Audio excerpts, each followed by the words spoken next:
Welcome back, everyone. I'm out here on the trail near my secret fruit garden to check on some wild grapes. I was hoping to make start some ice wine, but unfortunately temperatures have been really warm. So today it's like 6 or 7 degrees.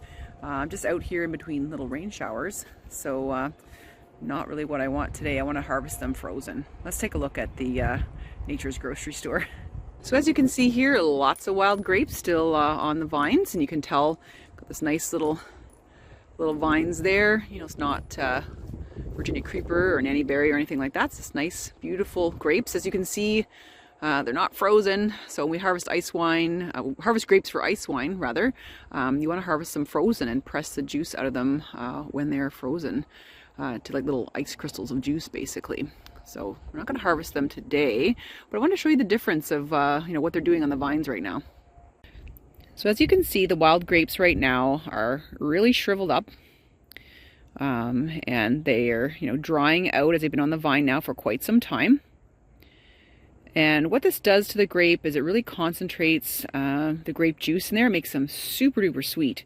So whenever you're going to make anything with grapes this time of year, wild grapes or commercial variety grapes, it's going to be a lot sweeter. So I'm really looking forward to, having temperatures get between -9, -10, -13, so I can harvest a bunch of them.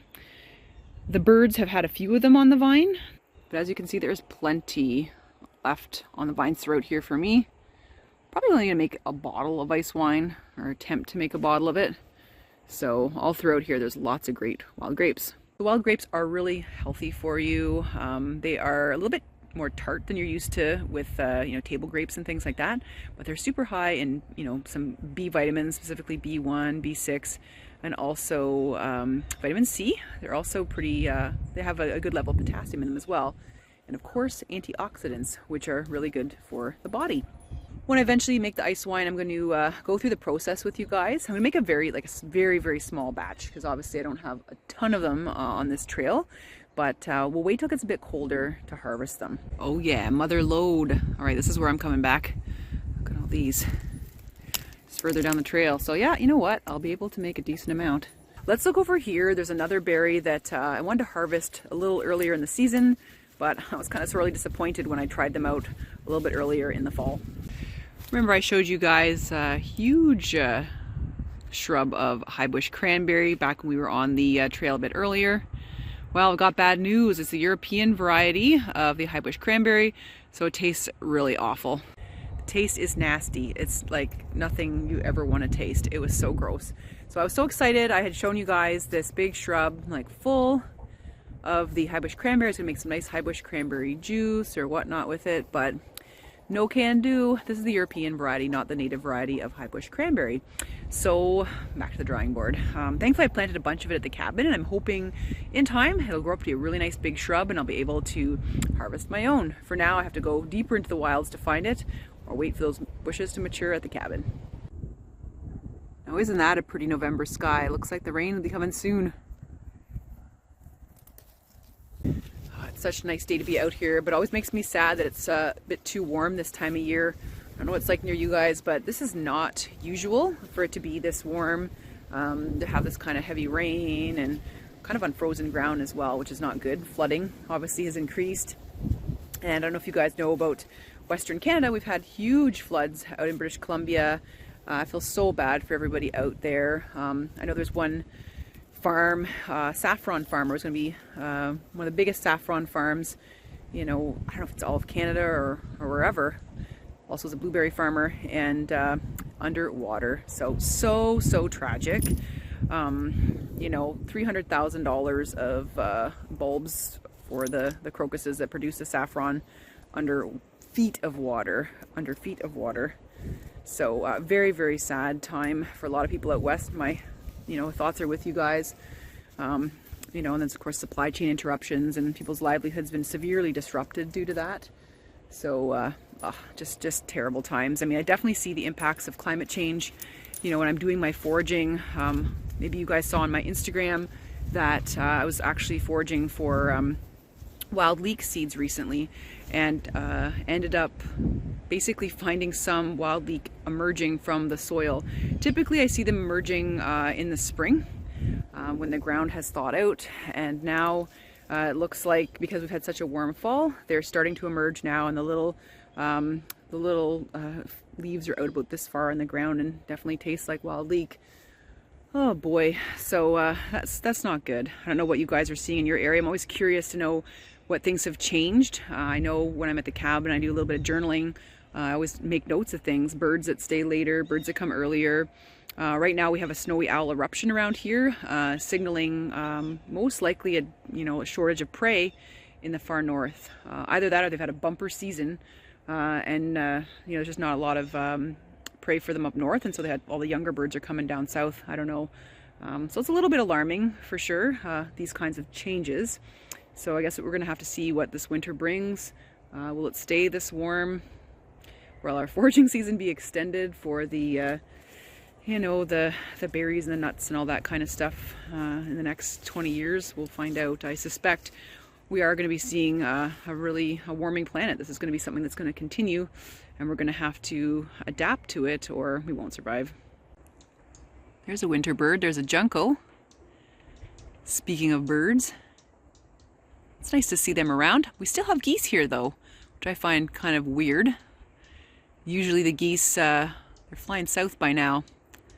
So encouraging, we are seeing some winter birds. Aren't these cute little bunches of grapes? Well, looks like I'll be okay here once these all freeze. Well, I'll leave these on the vine a bit longer for sure. Now, I was mentioning these are high in antioxidants, which are good for a lot of things in your body, including heart health. So today I actually got back from my cardiologist's office. I am now wearing a 14-day EKG. Sorry, the dog just pulled me there. I'm wearing a 14-day EKG to take a look at the electrical activity of my heart. So as you guys know, I had a heart surgery back in September and I am 3 months out. So antioxidants have been an important part of my recovery, lots of fresh fruit. So I want to give you guys an update too as to how that's going as we're on the hike here chatting. It's going pretty well. I feel really good. I'm back to my normal activity levels. I was fairly quickly after the surgery, to be honest with you. I didn't really take too much of a break, although I really should have done a bit better job of that. But I have been trying to take better care of myself, especially most recently. So the first 2 months I had, chest pain off and on. You could definitely feel I had, something done to the muscle of my heart. So they burnt away the tissue of my heart that was making an abnormal, rhythm, generating an abnormal rhythm. So yeah, you can definitely feel that for the first 2 months. I think my resting heart rate is now a little bit higher, even though I'm still really active. It's maybe about 15 to 20 beats higher at resting than it has been in the past. So sometimes that happens. So we'll see how that maybe equilibrates over time. I don't know if any of you guys had the surgery for SVT, the ablation, and if you guys felt the same thing. It'd be really interesting to find out. So I still have a little bit of fluttering of the heart. I can feel a bit of a rapid rhythm. Off and on, it can only last for about 5 to 10 seconds. So that's good. It doesn't last an hour anymore, because that's why I originally got the surgery. Was some of these episodes were extremely alarming and uncomfortable for me. So I just went ahead and had that surgery done, and I'm glad I did it. It's been kind of a challenging recovery, I would say. I kind of wasn't what I expected. I kind of thought, oh yeah, they're gonna do this, everything will be like instantly fine. But now I realize that, yeah, your body takes time to heal. And I think it takes probably a little bit more than the 3 months they mentioned, the healing was going to take. I think, I still feel a little bit of, off and on fluttering, like I said. So when I told them that at the cardiology office today, they said that's to be expected. A lot of people run into that and find that issue. So that's why I'm on the monitor right now. I'll be wearing the monitor on me for the next 14 days. And then I drop it off, and then they let me know how they think I'm doing, if they see any abnormal changes, or, if I have an episode, we'll be able to hopefully catch it and hopefully document it. That's the thing with this heart rhythm disorder that I had, is that it's really, really tricky to catch. It happens once in a blue moon where it gets really, really bad. So, and quite often my heart would, would be on its best behavior when I'm attached to one of these monitors. And then it would be like a problem once the machine was off of me. But then that's where the Cardia app and the device came in. Really handy. And I talked to you guys about that in my SVT surgery video. So if you want to watch that, feel free to go on my channel and watch that. So yeah, so I'm back on track, and I really appreciate you guys' support through the whole thing and support of my channel. It's been amazing. So we're just gonna keep going on a little walk here, and I'll definitely let you guys know when I harvest these wild grapes. I just want it to be a lot colder. I want to kind of do it as traditionally as I can, you know, with these nice frozen grapes, so I can get that nice, like those little basically frozen juice crystals kind of ground out of them. And I'm really pumped. I've never done this before, so we'll be on a journey together, so we'll go from there. All right, everyone, thanks so much for tuning in to today's little show. I hope you enjoyed it. If you have any questions, don't hesitate to ask me down below in the comments. Have a great day. Bye for now.